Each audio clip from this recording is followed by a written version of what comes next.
présentation annuelle de la recherche. Voilà, avec mes collègues.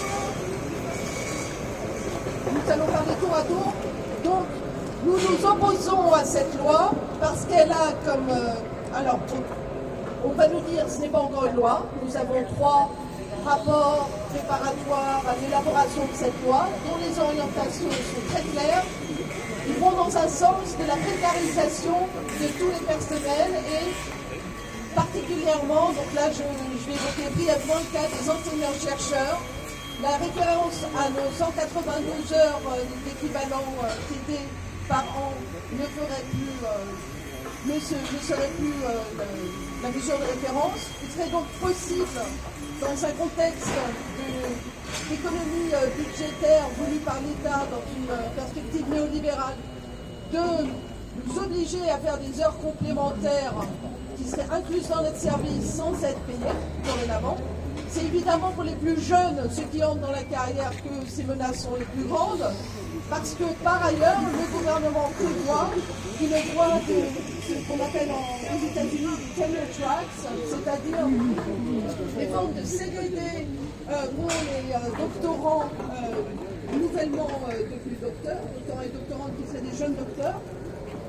Et même si depuis quelques jours, face à la mobilisation partout en France, la ministre explique qu'il ne s'agit pas de remplacer le corps des maîtresses et maîtres de conférences par ces tenure tracks et essaie de rétropédaler, nous qui étudions par exemple les mondes anglophones, nous sommes bien placés pour voir que ces mesures ressemblent très fort à ce qui se passe dans les mondes anglo-saxons, ou particulièrement dans les facs de lettres et sciences humaines, ou lettres, arts et sciences humaines.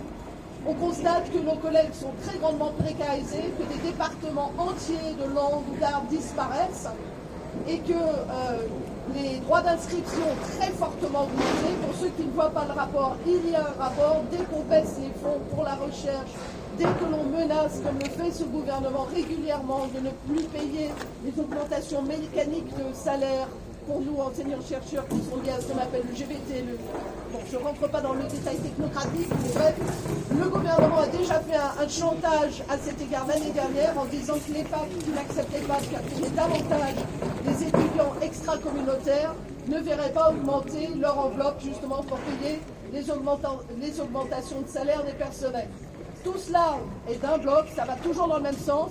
Pas de financement pérenne pour la recherche, des financements de plus en plus liés à des appels à projets, donc des heures et des heures de paperasse avec très peu d'espoir d'obtenir des financements, alors qu'il faut le financement, et je dis ça au-delà de nos universités à nous, il faut des financements pérennes pour la recherche fondamentale dans tous les domaines, parce qu'on ne peut jamais savoir quelle découverte sera faite, où, quand et quelle sera son utilité future, à échéance 5 mois, 5 ans, 5 décennies.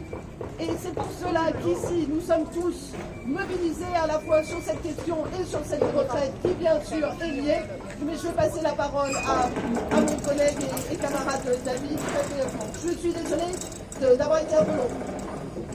Oui, alors pour compléter, cette loi s'inscrit dans la continuité de la loi LRU de 2009. Nous étions déjà mobilisés contre cette loi qui a effectivement précarisé l'université, qui a vraiment fragilisé aussi nos collègues techniciens qui se retrouvent souvent sur des contrats à durée déterminée, etc.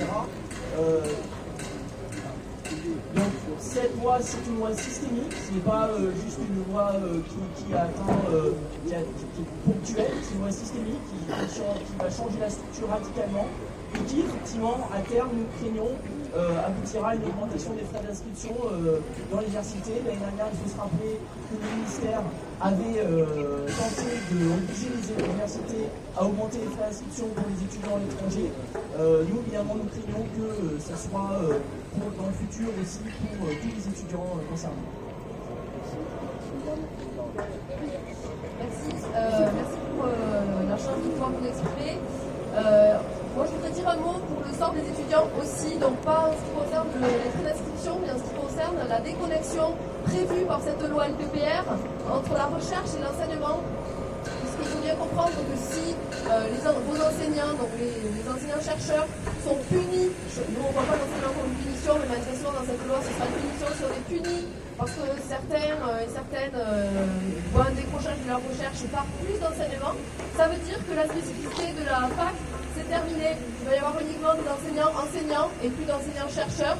La recherche ne va plus venir nourrir les enseignements, et donc ce n'est plus une université, mais la suite du lycée en post-bac. Donc c'est vraiment important de lutter contre cette loi tout de suite, maintenant, et nous souhaitons vraiment sauver l'université. On a besoin de faire ça tout de suite. Merci encore.